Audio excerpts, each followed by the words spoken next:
dans cette région de l'Alentejo, sur la côte de l'Alentejo, on a une bande d'environ 25 km qui comporte de nombreuses fermes. Alors des fermes qui ont plusieurs dizaines d'hectares et qui sont en bord de mer, parfois avec une vue sur mer. Et pour moi, ce type de propriété, eh bien, c'est l'investissement idéal au Portugal, car c'est des endroits que vous pouvez acheter pour des montants relativement faibles et que vous pouvez transformer, rénover.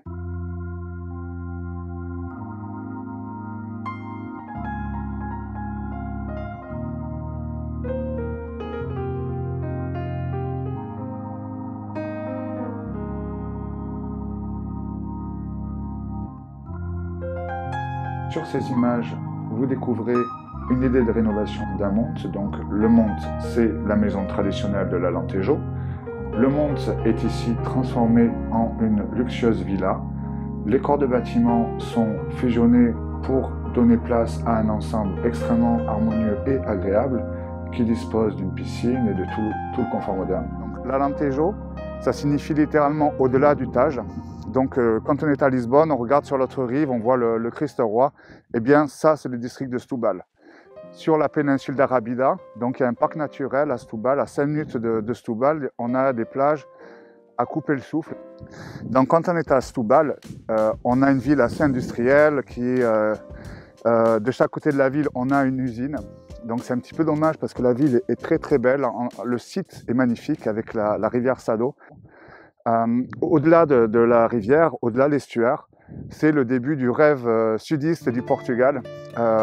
C'est une zone qui est souvent méconnue de beaucoup de gens qui préfèrent se diriger vers la région populaire de l'Algarve, qui est à mes yeux une région qui a été littéralement détruite par le développement anarchique du tourisme. En tous les cas, la bonne nouvelle, c'est qu'ici, dans le district de Setúbal, sur la côte de l'Alentejo, on n'a pas le problème parce que les touristes ne sont jamais venus. La zone est complètement vierge de tout développement où il y a très très peu d'infrastructures.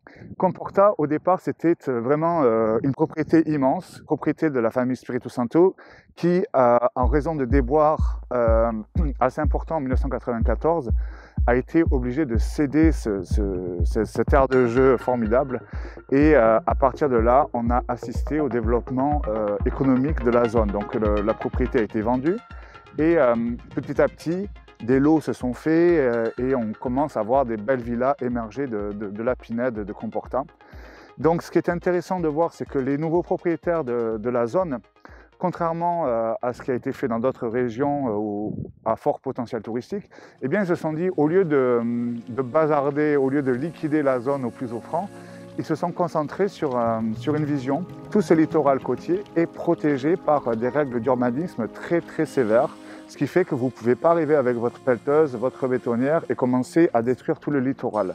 Alors ça ne veut pas dire que vous ne pouvez pas obtenir des résultats en matière d'urbanisme dans la région, mais voilà, il y a des règles qui sont particulièrement sévères dans cette région-là. Donc là, je citerai par exemple Costa Terra, qui est une zone qui est à Melic et qui couvre des dizaines d'hectares. Donc on a la zone littorale qui s'étend du nord au sud, qui commence par Troia, qui va à Comporta, Melic, Sines, Porto Covo et Vila Nova de Mil Fontes. Donc ça, c'est vraiment les villes côtières ou les villages côtiers. Et sensiblement dans l'intérieur des terres, donc dans une bande d'environ 25 km, donc 25 km de profondeur, on a les villes d'Alcácer do Sal, qui est sur la rivière Sado. On a Grandola, qui est au sud d'Alcácer. Et on a Santiago de Cacém, qui est au sud de Grandola. Donc ça, c'est les trois villes, on va dire, qui sont dans l'intérieur des terres. Alors, pour aller simplement, on va dire que entre Troia et Melic, il y a une attraction qui est très forte. Il y a des projets immobiliers très très importants qui se développent dans cette zone-là. Il y a énormément de gens qui ont, des célébrités qui achètent des propriétés dans toute la zone. Donc, au point sud de la zone à forte tension, ou en tous les cas à fort potentiel, eh bien, il y a la ville de Melic. Pour donner quelques noms de personnalités célèbres qui se sont implantées à Melic et qui investissent massivement à Melic. On va prendre le cas de Christian Louboutin. Ce qu'il s'est sans doute dit, c'est qu'il allait célébrer ou apporter sa contribution à la beauté des lieux en rénovant un palace de Melic. Et il en a fait l'hôtel Velmelio, qui est un bâtiment magnifique. Vous pouvez voir quelques vues de drone de ce bâtiment.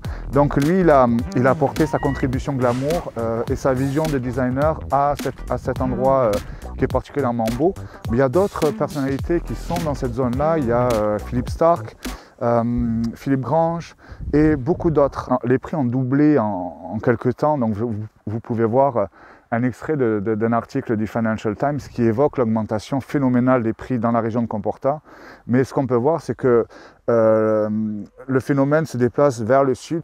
Quand on voit Melic, on voit voilà, le petit village de Melic, le clocher très caractéristique de la zone de l'Alentejo. Autour de Melic, on voit ces rizières qui s'étendent à perte de vue et qui offrent une vision particulièrement belle avec des couleurs magnifiques. Il y a des cigognes.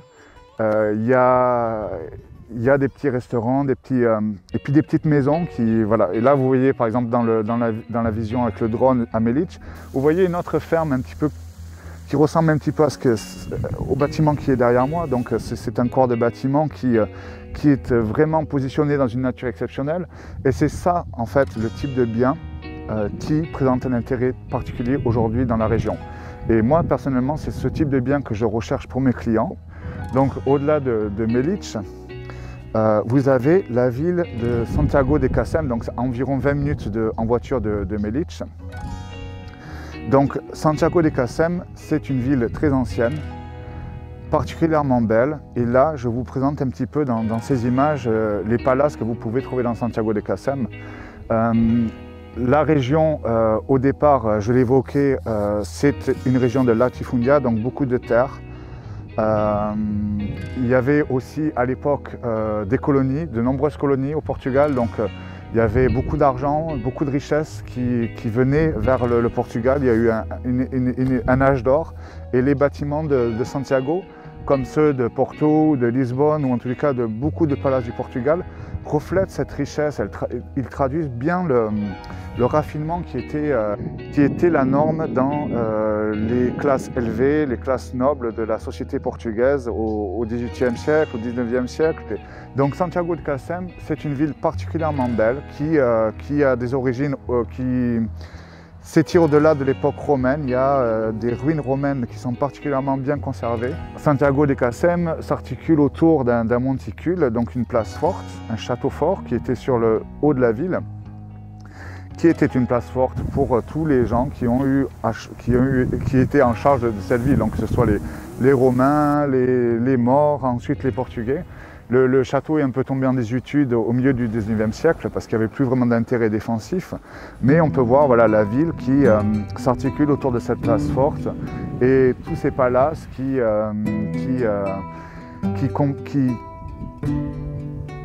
sont l'âme de Santiago de Casem. Toutes les maisons que vous pouvez voir autour du château sont vraiment magnifiques.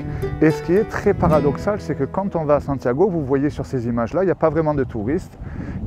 En fait, on a le sentiment que peu de gens ont connaissance, peu de gens ont conscience de la beauté des lieux, de ce que ça représente en matière de potentiel. Or, on est à 20 minutes en voiture de Melic. Et quand on est à Santiago de Casem, on voit tout le littoral, toute la côte de l'Alentejo qui s'étire donc de Sines. Donc on voit les cheminées d'usine de Sines et je parlerai de Sines dans un instant.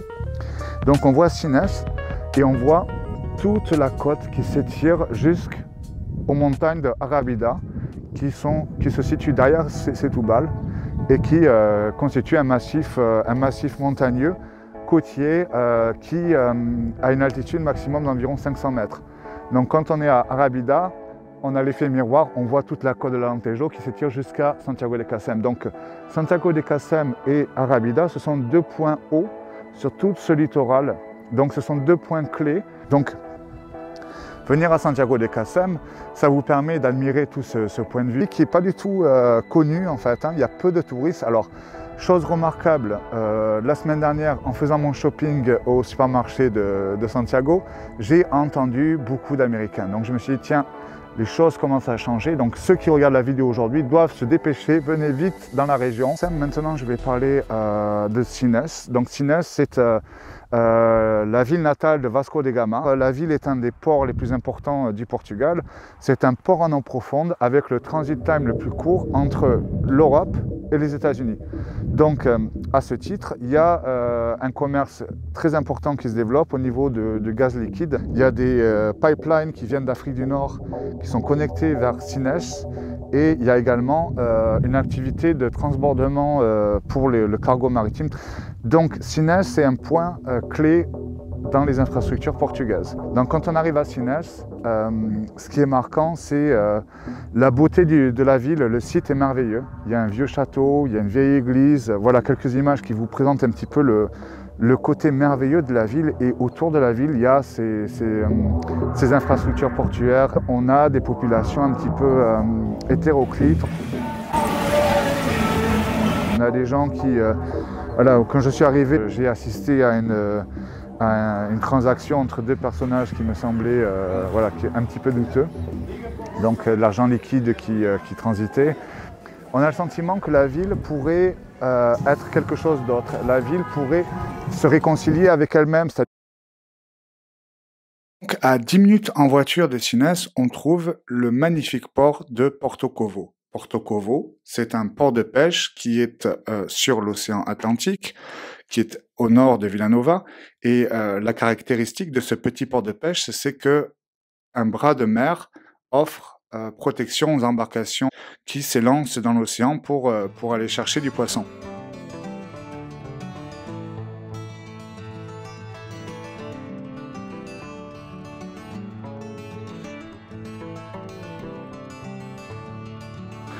Vous voyez sur ces images une petite maison qui est nichée dans ce port, qui est en fait un Airbnb qui appartient à un Français. Donc Cocorico, les Français ont repéré les bons plans.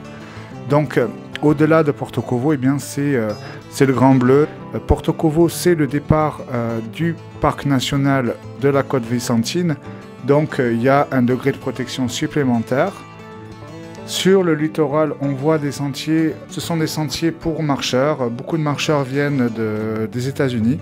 Ils viennent ici pour le côté nature, pour avoir ce contact avec les éléments qu'on n'a pas dans d'autres régions d'Europe, car cette partie de la côte atlantique est la plus préservée d'Europe. Donc c'est inégalé. Donc vivre là, c'est quelque part vivre dans un univers protégé qui ne changera pas dans les années à venir.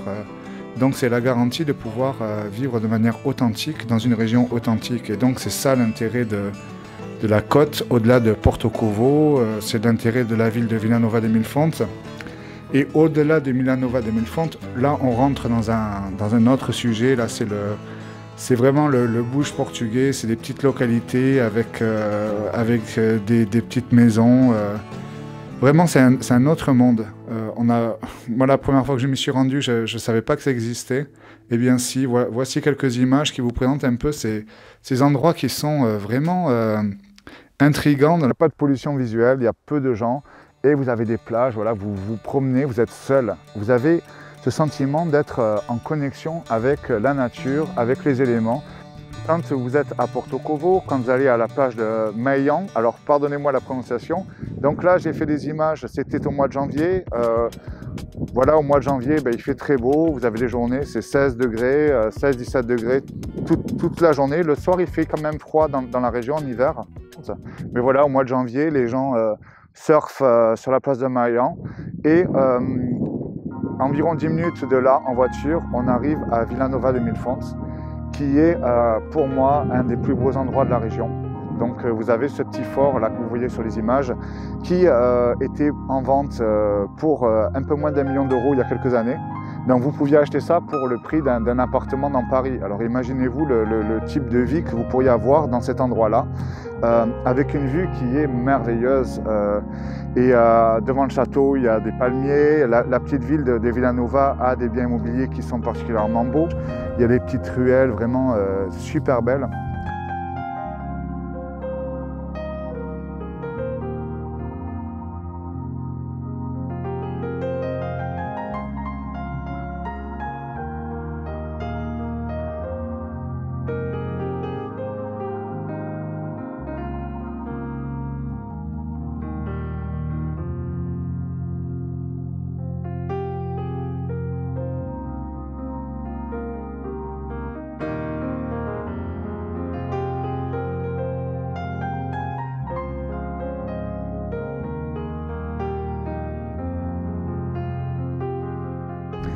Aussi, alors, une ville que je dois évoquer, c'est Alcácer do Sol.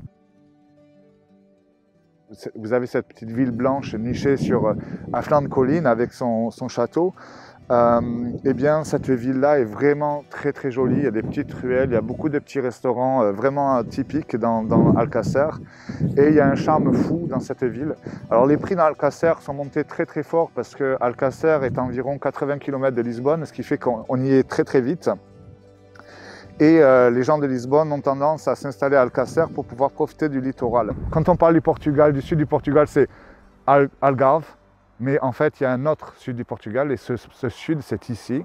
C'est cette côte qui est particulièrement belle, qui a été heureusement négligée par les investisseurs, par les promoteurs immobiliers et par les cohortes de touristes qui bien souvent détruisent leur lieu de villégiature. Eh bien, heureusement, cette région a été épargnée et aujourd'hui, les règles difficiles d'urbanisme font que la région est toujours protégée, bien qu'il y ait voilà, il y a des évolutions, il y a des infrastructures qui se développent.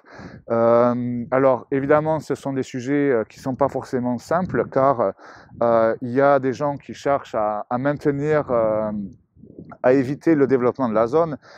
D'autres cherchent à trouver un équilibre entre développement et protection de l'environnement et emploi également, car au final, le Portugal, c'est un pays qui a besoin du tourisme.